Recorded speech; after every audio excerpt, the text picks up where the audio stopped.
Ooh, you are listening to Keith Price's Curtain Call. Icarus was not an achiever.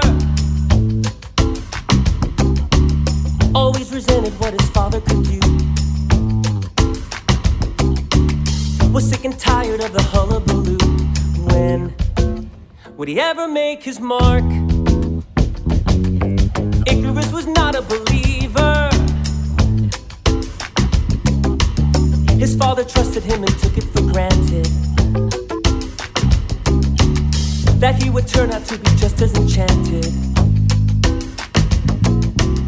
That all he needed was some help giving getting some all jazzy overtones there. This is Keith Price for the Curtain Call, and guess what? I have a special guest. The King has made an appearance at the Curtain Call. I feel like Jose has been with me in every one of my incarnations. So this is just the next level that we're going on, and it's great because, yes, ladies and gentlemen, Jose Llana is here with me. How you doing, Jose? Hi, Keith. Thanks for having me. Are you kidding? Do you hear that? Listen, he's getting all jazzy underneath the... Oh.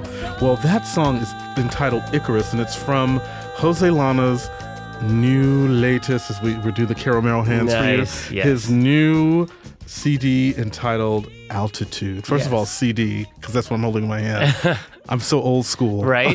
Exactly. When was the last time people actually bought the actual CD? I'm like, now I'm telling my friends it's going to be on download soon. You can download it Exactly, soon. you can download it soon. And Jose Llana, this is like your first big foray into your own personal recording. Yeah. So it's entitled Altitude, so it's all about getting high, so to speak. So to speak. You know how people are. All right. And again, you sound fabulous. Thank you. This is how... It was a labor of love. I loved How it. cool is this? It's fantastic. And When it's I'm a like dream. holding the CD and I'm talking to Jose Llana and I'm looking at you, looking at yourself in this thing, and I'm thinking, how freaky is that people are now walking around with you like that? It's actually quite overwhelming and intimidating, and it's kind of the opposite of what I tend to be like in terms of a performer. I think I'm a great theater actor, and I love to promote my shows and the story I'm telling. It's different when you're promoting an album because it's so personal. I feel like I'm promoting me on a CD in 13 tracks, and it's very personal. Man, but Yeah. this is great, Jose Llana. Look at, I have to keep saying it because, again, I get this lucky privilege every now and then to run into Jose like on the street. We'll just pass each other. Or theater. We see lots of we theater. see the theater. Yeah. Yes, we do that. And again, you were celebrating 20 years of being in the theater. Yeah. When you think about it, and it started Right. basically with The King and I, didn't it? Yes, it did. I was And a here freshman in college when I got the King and I in '96. Wow. Yeah. And now he's, finishing up his run as the King now here in New York, and he's moving on to bigger and better things, which includes this new CD. Yes. How timely is this for you to be able to have not only the platform of The King and I to be Jose Llana, the artist, the actor, and then at the same time you have Jose Llana, the singing artist, giving you personal fabulousness all at once. It's been a very profound year because of all the things that have been happening just this year, and I think it all started with the American Songbook Series concert last year. Right. They came to me out of the blue, and it was a beautiful honor. And the concert I put together that night was pretty much a retrospective of the 19 years up to that point, and it was very sentimental and a lot of fun. And little did I know, because that concert that night was the first preview of The King and I across the street. Wow. Little did I know that 5 months later, I'd be going into the show. And so after the success of the concert, I had the idea to put the music down on an album. So the album is very much inspired from the best music from that concert, from the Songbook Series concert. And then we added the King and I puzzlement to show... Because me going back into the King and I is kind of like a great kind of footnote to the first 20. Well, but going back into the King and I in the lead role. Yeah. How cool is that? It though? was overwhelming. Wow. And to go into such a great production as Bart's and at Lincoln Center, it's really great. And opposite Kelly last year too, it was fantastic. This is great. Jose Llana with us here on Keith Price's Curtain Call, and we're talking about, well, just him, but also this new CD that he's got that's going to drop, as the kids say, entitled Altitude. So this is a personal experience from the concert. So yes, that means that all of these songs, basically, there were songs that didn't make the cut that had I want to say a little less intensity for you, as opposed to these that clearly have. Yeah. They touch you because, like, for example, like Chip's Lament. Yeah. You know, that's such where a big part many of my, people yeah. might have discovered you really for Exactly. the first time in 25th. It was the 25th annual Putnam County Spelling Bee. Exactly. With William Finn. Yes. Wow. That was an amazing 3 years of my life to do that show. And I think up to that point, I'd only been doing kind of like young leading man singing roles, and to do comedy for the first time and be paid for it and be a little silly. And that company is still some of my closest friends in the industry, with Celia Kinnan-Bolger and Jesse Tyler Ferguson and Lisa Howard, and it's just a lot of great people. And we just had our 10-year anniversary last year. And we got silly together again, and I think we're all going to be celebrating Jesse Tyler Ferguson's opening Fully Committed soon too. Wow. So it's a family. And so I think there's no way I could have done any kind of retrospective album without including a little bit of Chip Tolentino in there. I always jump at any chance to sing about my erection, so that's easily done. So, and now you know why I love Jose Llana. Hey, yeah, he can sing and act, whatever. We're talking about his new music that's hitting. You can pre-order it now on all the places that you can get your music. You can go to joselana.com and find out where you can probably get something downloaded especially for you, because we were just lamenting the fact that, you know, for, I guess, because I'm older than you, so the CD thing to me is like albums for my parents, and now everybody's downloading and putting it in their pods, which is sad, you know, because I remember having this, you know, my CD collection, and it was something palpable you could look at and organize, and now everything's on your laptop. And I miss the physical act of actually opening up a CD case and looking through liner notes. Did you see how excited I got when your publicist handed me the CD? I'm like, ooh, the hard disk, yes. Because do you remember the last time you bought a new CD and actually was able to flip? Because I have a hard time thinking about that. Because like now, like, you know, you buy the next Beyonce CD, like of course, you just sort of download it and because you want to listen to it now, as opposed to trying to go out and buy a CD. Which, by the way, you know what? Let's take a side note here. The Beyonce and the Beehive. I know people are going to hate me, but I'm kind of like, I was sitting in a restaurant just a little while ago with another Broadway personality. We were just hanging out, and they were playing Deja Vu Beyonce. Right. And I was like having this moment. I was like, whatever happened to that Beyonce? And I'm like, how old have I become now? Side note. Anyway, but the beautiful part about being able to touch this now is that you get to not only a little bit extra Jose to go, but but it's wonderful because it's sort of like this for you is like a physical representation of the 20 years of your work. Yeah, and I thought about exactly what you just said while we were putting it together, and my musical director Kimberly Grigsby and my album producer Michael Kreuter. It was really important for me to know that, and she kept saying it while we were recording too. She's like, you get it right, because you're going to have to live with this forever. You know, it's like, and, you know, as a theater actor, you pride yourself in and you kind of sleep better night knowing if I mess up a little bit today, I can do it again tomorrow. Like, I will not make that mistake again tomorrow. You know, and I mean, as a theater actor, that I pride myself in that performances aren't always perfect, and you can always go back and improve the next day. But with albums, it's like, we got to get this right. You have to get it right. And it starts with the selections of the music, you know. So we had 13 tracks. I wanted to be 13 tracks. And there were like 7 or 8 or 9 tracks that I'm sure were going to be on there. And like those last 4 was I was losing sleep because I wanted the 13 to be really representative of a lot of different things. And I think we narrowed it down to the 13 I really wanted to do. Well, it's great because on the CD Altitude by Jose Llana, the last song is A Perfect Hand, which is the song from Here Lies Love, which was one of the last times before The King and I that I got to see you. Yeah. And first of all, let's go back to those blue shorts. I'm going to you know, it's so funny. I'm just going to objectify you this whole interview. That's what it's about. Get a CD, yeah. But I'm going to objectify because I got a small room and my partner's not with us. So he's not here. So, but again, that was one of those pieces. Like Here Lies Love. If you want to go back and catch another piece of you getting to do something that was personal. So personal. That show was a personal show Oh for my you. God, yeah. Playing Ferdinand Marcos. The dictator who made my family leave our country Wow. to come to the United States. I mean, I think Here Lies Love will always be, for me, it became a bit of a pinnacle of the latter part of my career. It's like, it was so powerfully important, not only professionally, but to my family. And I've never been so connected to the creation of a piece, like David Byrne and Alex Timbers and Oscar Eustis with the Public Theater. And then we went to Mass Mocha with it at Williamstown Theater Festival.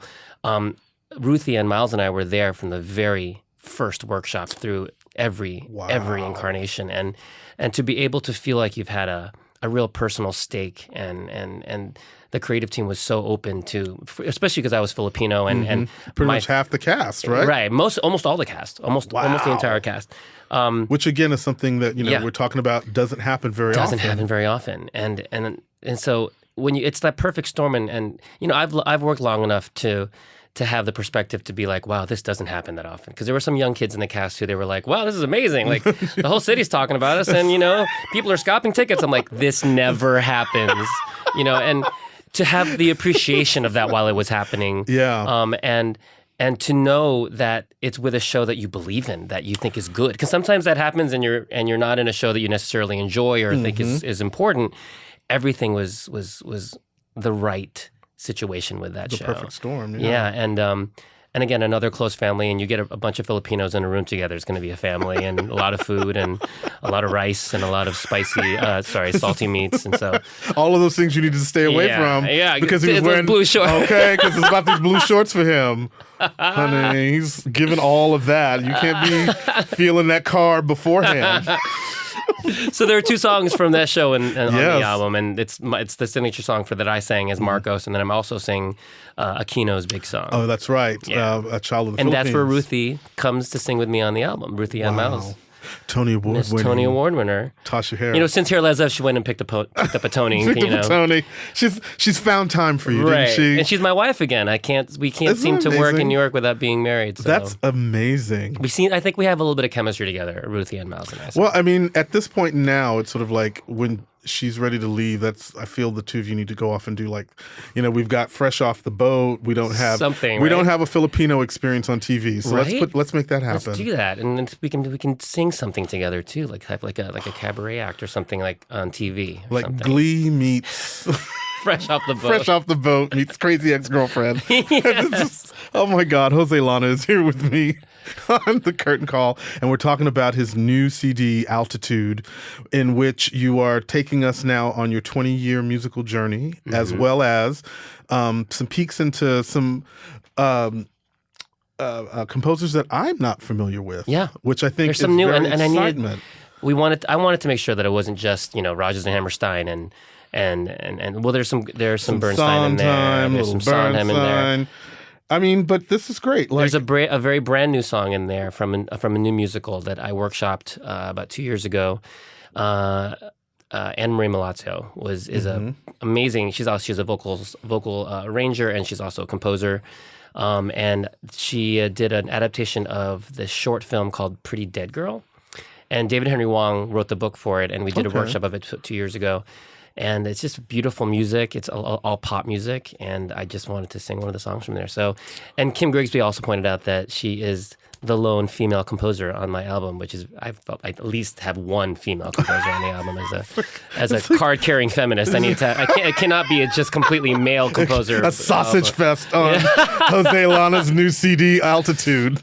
You had to bring in some estrogen. You know what I mean? But I have to respect that. I mean, this is the year of the fact that Waitresses has this entire female creative team and eclipsed entire female and women of color. Right. Yeah. So I mean, I have to acknowledge, and you have to go, and I can, because Kim pointed out, she's like, yeah, she's like, they're all great, but they're all men. I'm like, oh. Well, but you know what though? Do you feel like at some point there's a lot of pressure for that now? I mean, because we're in this season, especially, we were talking one of the times I ran into you about how this season has just proven the diversity is exploding all over Broadway. At least there's like all kinds of people are being represented, right, in a musical or a play. on this main stage of the world, and it's such a unique thing to see happening, and to see them all doing very well. That's the other thing. And that's the key, exactly. You know? They're all doing well, and you are in this mix, this milieu.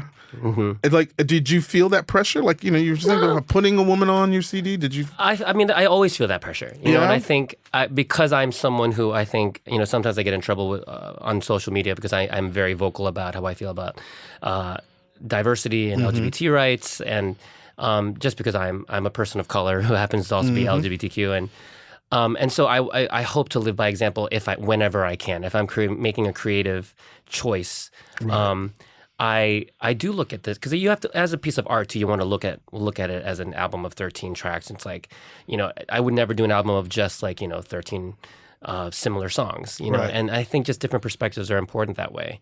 To go beyond that though, like I think the current season is such an example of how it's because of years of people making those choices, we have a season like this season. Right. You know what I mean?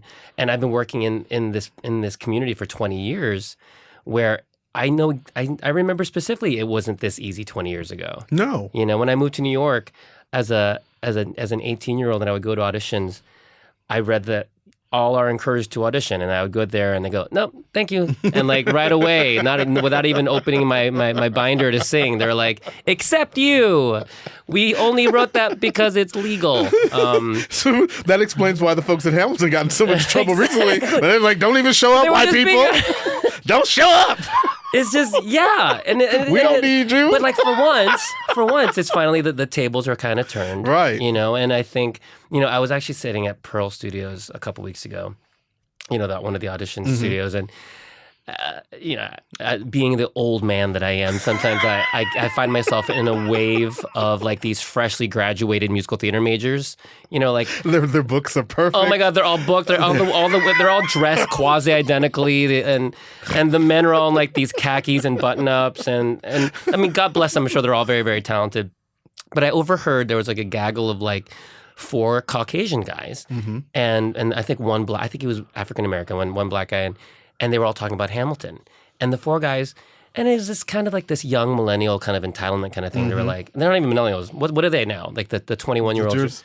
They're pains in the ass. I don't know. That's what they are. Generation pain in my ass. But they're like, the 4 of them were talking. They're like, why can't we audition for Hamilton? And they're like, you can. They're like, oh, yeah, whatever. They're not going to consider us for any of the lead roles. I'm like, welcome to my life. Like that's like, oh, that's the reality that I live in. Like I know that if a new show comes to Broadway, especially if it's an original piece or something, very unlikely, unless the part was written for an Asian American or Latino American, would I be considered for it. Right. And I instinctively go and look at the supporting characters.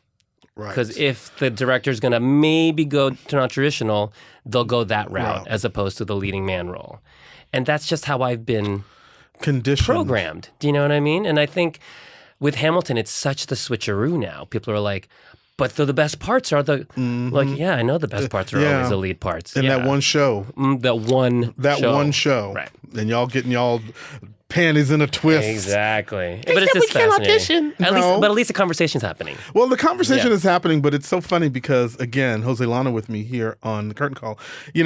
As you walk through this mire of trying to be seen as the singer, and I always I'm holding it up to him so that he knows that I'm all into it and with him. But but for those who are listening, like, this is an opportunity for people to see you and hear you. Yeah.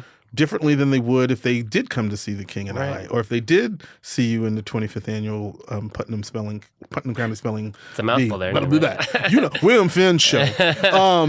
And at the same time, it's like, but how hard do you have to work to get people to know that this is a part of you too?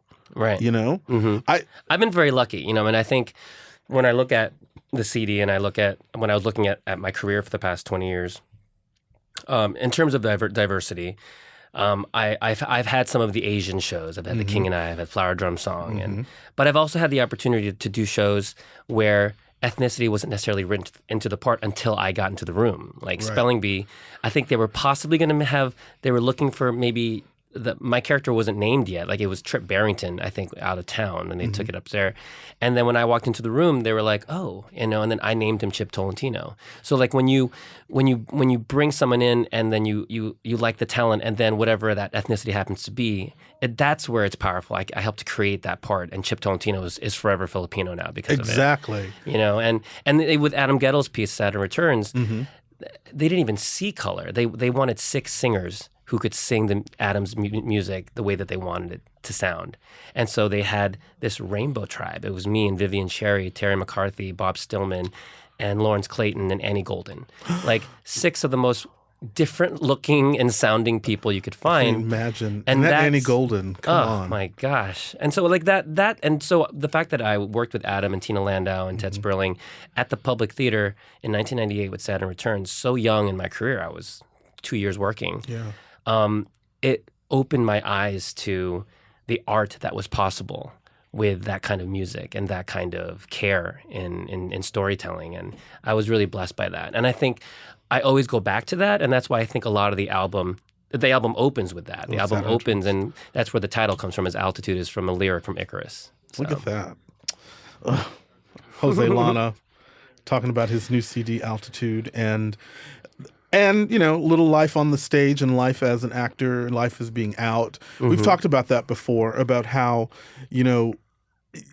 as you were talking about being in this room with these entitled Gen X pain in my asses, because I'll say it, because they do get on my nerves sometimes. I think they're Gen Z. I mean, Gen Z. You know what I'm saying? They're like, where? Yeah, because I'm Gen X. You're Gen X? I'm 40 this year, so I'm Gen X. I don't know where and I am. And the millennials are Gen Y, so I think they're Gen Z. Man. Whatever the hell that means. Whatever that is. Yeah. But again, pains in my asses. Right. Because you know what? A lot of the things that you're enjoying, and this is now I'm starting to understand what like some of the people in my parents' generation is saying. It's like there's a lot of things that we're enjoying now because of the work of people before us. Completely. And the problem that I have with this generation of kids, and I don't know why I'm talking about it, because this is all about you, Jose Llana, Altitude, joselana.com. The problem that I have is that they just have no sense of appreciation. Completely. Like, these young little queens now, it's like there's a point sometimes when I look at them and I think, you really don't even know how cute it is for you right now. Right. Like, you don't know how many people have had to put up with a lot of crap to watch you sashay down the street in your little mini suit. And there's a reason why, that's exactly why we have Black History Month. And there's a reason why I think we should start having at least something to acknowledge LGBT history, because I came out at a time 20 years ago where I was so eager to understand what I was coming out to that I went and researched and read as much as I could. Now, God bless them, they're empowered, great, Yes. and they live happy lives. But like the lack of understanding of the gay history and the people that sacrifice so much so that they could have the freedoms that they have, that we can have, troubles me sometimes. And I really wish that they would actually. I think some public schools, hopefully, history books are beginning to write LGBT history into them now. And Unless you live in Texas. Or anywhere in the South, So that, but that's part of the. But like it's part of the. For example, like if I had recorded this album, say 15 years ago, and I was just the beginning of my career, I would never have dedicated one of the tracks to my partner. Yeah. You know what I'm saying? And he and I have been together now for 10 years, and the two really personal touches in the album are the 2 songs that I dedicated, one to him and one to my niece and nephew. And so I needed that that was the only thing I let myself be very, very kind of like, it's a little piece of my heart in that album. Right. And it's because I want. It's forever! Exactly. But that's from the LGBT perspective. I don't think I would have done that professionally 15 years ago, but it's such a personal album that I couldn't not do that. Well, the tide has certainly changed. And the good thing about you, Jose, and I love to say this about you whenever, me and my partner are at home playing Broadway cast show. That's what we always do. It's like, we'll be walking around, all of a sudden we'll go, oh my God, this is it. And we'll start throwing out names. And your name gets thrown out like you're like one every 4 with us for whatever show it is that's happening. We're like God one bless. every 4. Jose Llana would be really great in God that role. bless. Your lips to every casting director's ears. Right? He always goes, why don't you just call Daryl Roth? I was like, I don't know her that well. But for you, like, you are in the zone. I almost lost my thought there because I was so busy being ridiculous. But you you are that person that I think of when these moments happen. And then, like, you're saying that you're dedicating things to your nephew and niece. It's like, that means you must be a really fabulous uncle. I hope so. I think so. I was just like sitting there thinking, oh my God, gay uncle. Living in New York City, headlining on the big Broadway. There are at least 5 cute trips a season, and not to mention the the birthdays and the holidays. Forget about. Oh, forget about it. You lose your mind. I do. There and my sister, and first of all, my sister, who is my older sister, she was my best friend, continues to be one of my best friends, and my idol for my whole life. My niece, who is 6, and my nephew, who is 3. Are as quasi clones of my sister and me, and every time I Skype with them, I just Skyped with them last night. I apologize profusely to my sister because he's like this Tasmanian devil energy that I was exactly like when I was his age, and my niece is like this kind of she's a very scholastic, very thoughtful, precise little girl like my sister is, and I just know this kid's gonna he's like this whirling dervish running around the room. So there's 2 ways he can go. There's 2 ways he could go. Uncle's route, or he could, right. sitting here talking to somebody later on in his life about his new CD, like Jose Llana is, God Altitude, bless. joselana.com. Or he's going to be a nightmare. At least I know how to lock him up. Exactly. Yeah. Oh my God, Jose, this is great. I mean, thank you. The idea that sitting here getting to talk to you is just beyond thrilling for me, just because I do enjoy you and adore you as the person. And then I feel like this has been one of those, this job has been an experience for me to get to at least have a little bit more of you than, let's say, the average schmo walking down the street. But again, for you, this is an exciting time. There's going to be a big party. You're doing a CD opening. Yes, Joe's Pub. Joe's Pub, Monday, May 16th, which is going to be a couple of days after the album drops on Friday, May 13th. See, Friday the 13th. Friday Kind the of 13th? creepy, right? No, it's lucky. That's lucky. Good. We're going to make it lucky. So we're going to do the whole album at Joe's Pub. Wow. And Ruthie is going to be there, and I've actually.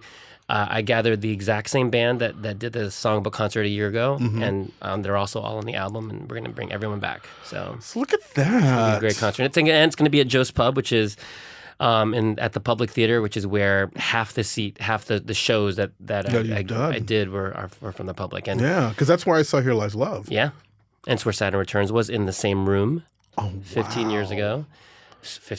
18 years ago.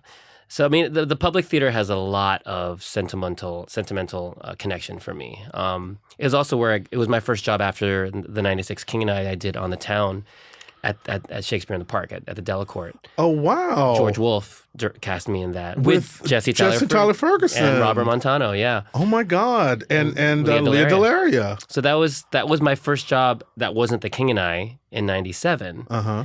And we did that at the Public, and we rehearsed it, and I did it. That's why A Lonely Town is on the album there, from On the Town.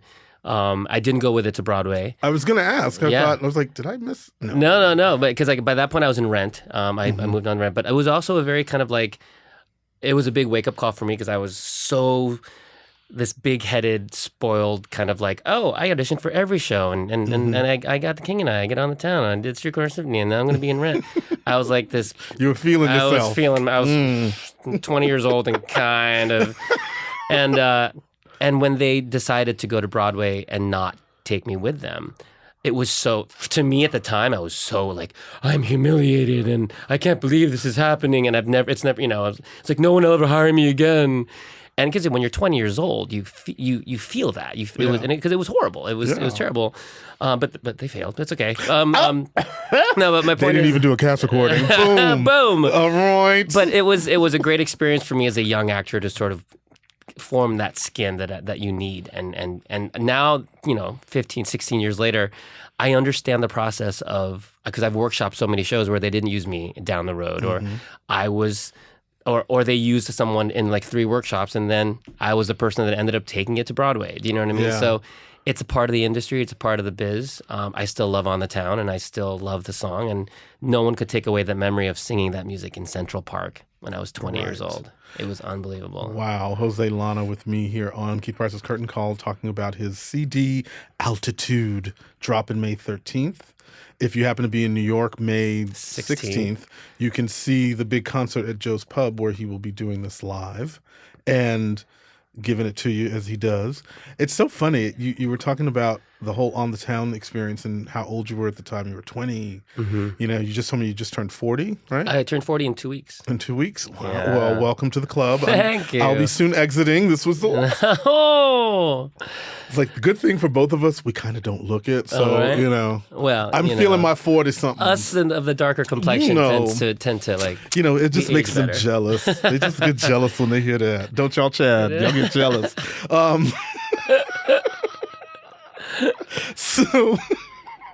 So, you know, at this stage now, you're looking at 20 years in this business. You're now approaching, 40.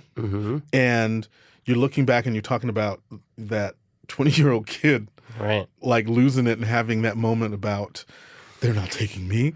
It's like when you look at him now, that same kid, like what's the advice that you'd give to him at this point now? Relax. I still do. I was so stressed out about what people thought of me, and I felt like there was so much pressure to get the next job, it was like this. I always had to keep this like balloon up in the air, and like if I let it even touch the floor, my career would be over. And I didn't have the perspective to know that this industry kind of refreshes itself every couple of months and every couple of years. It's like I would tell him to just relax and trust it and try to enjoy himself a little bit more. Because I think I spent the greater part of my early part of my 20s stressed out that I wasn't doing what I was supposed to be doing, as opposed to rather than just enjoying where I was. You know what I mean? And I was doing good stuff. And I think that's also the ingrained in my, like the Asian American upbringing of, if you're not the best and you're not getting straight A's and you're failing, Right, you know? Failing. And I think, I've been so fortunate to do what I've done these past 20 years and to work with the people that I've worked with. And I'm just really excited to see what's next because now that I've done this look back of these 20, it makes me even more excited to see what the next is going to be. And it's going to be good. And I'm not even sure. I think I can talk about it because I'm going to be going to Williamstown again this summer to work on a new musical. So it's going to be really exciting. Really? Yes. Really? It's a great piece, and it's really timely, and it's about a current event that's really specific, and and so that's I'm excited. Musical. See that? You see how Jose does you? He just gives you all of that, and then he's gonna walk away. Oh my God, Jose Llana, thanks a lot for coming and hanging out with me. Thank you for having me. This is great. It's always fun to talk to you, buddy. You're incredible, and I think the next 20 years will be interesting. So We'll see. you're starting your next phase, because I was taught a long time ago that it seems like at 40, that's when you start having like big life changes. Like for me, turning 40 was a little stressful, and but it was an interesting lesson of life that I got to learn in that period. And so now for you, you're stepping out of this. You are finishing up your time as a leading man. You are about to drop a CD, and you're about to start a new musical. Yeah. How blessed are you? Very blessed. And I've got a awesome partner and a beautiful family, and I'm pretty healthy. So that's all good. That's all it's good. all good. So if you want to get more Jose, I have to say it like that. He's just Jose. Jose. If you want more Jose Llana, you can go to joselana.com. That's LLANA. And find out more about everything that he's doing, including the new music, including the new show, including what he's doing now on stage until he leaves, and where you can get his new music, Altitude, which, again, fans of Jose Llana will already line up to get this, but I hope that if you're not a fan of Jose Llana's and this is your first time meeting him or hearing about him, that you will give this a listen, because Thank you so I think much. you'll enjoy him. Hope so. I've enjoyed him, and this was before the blue shorts. I was already on the Jose Llana bandwagon, so I think the blue shorts sealed it for me with him. But Sealed it with a lot of people. sealed it with like, hey, Yeah. working your angle. But again, Jose Llana, you're a doll, and Thank you. this is a really great feat, and I'm really glad that you came and shared some of this with me and to the folks that are listening to the Curtain Call. So again, Jose Llana, LLANA.com. Go to thekingandI.com. Is it something like that? King and I. King and I Broadway. LCT.org. Or LCT.org. And stay in touch, man. This is really Thanks great. very much. So I hope that you go out and listen. So what do you think we should close with? I gave everybody a little of Icarus when we were coming in. Mm-hmm. But what should we go out with? Either little Hero and Leander. Hero and Leander. I love Hero and Leander. That's my favorite track on the album, I think. Yeah. From Saturn Returns, the concert. So we're going to go out with just a little of Hero and Leander. And, again, maybe if you act real nice, I'll give you a little Chips Lament somewhere along the way. But again, thank you so much, Jose, for hanging out with me. Thanks, Keith. This is great. And we'll be back. Could I be Leander on a wave? Am I born to a new home across this lonely sea? Could you be my hero, heart of fire, my lighthouse on the shoreline? Could you be that to me?